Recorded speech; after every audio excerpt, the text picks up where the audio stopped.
Praise be Jesus Christ. The Pillar interviewed Charles Maungbo from Myanmar, and Cardinal Bo speaks about the situation in China. Ed Condon reports that in China, more than 1 million Uyghur are being held in concentration camps, where systemic torture, rape, forced abortions and sterilizations, and anti-religious brutality are being meted out to them, the BBC reports. Yesterday, China banned the BBC. Then he goes on to quote Cardinal Bo, China's problem is its enslavement to an ideology that killed millions in the past. Now it is trapped into a curious mix of state power married to reckless capitalism. Unregulated market economy is a monster.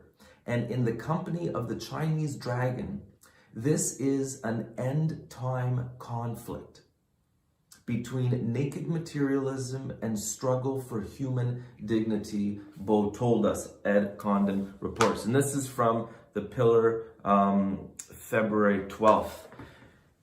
We need to do something about this.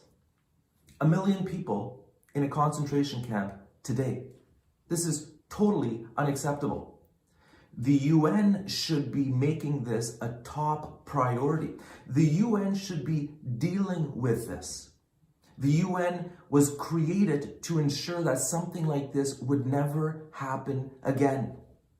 We can't forget these poor people, like we did the people in Rwanda during the genocide that took place there not too long ago. We as Catholics and all people, we need to raise our voice and do something. I'd like to hear your suggestions. I'd like to hear your comments.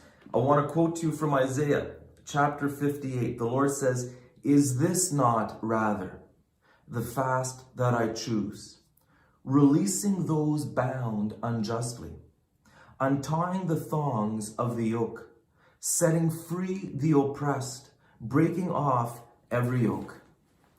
Viva Cristo Rey.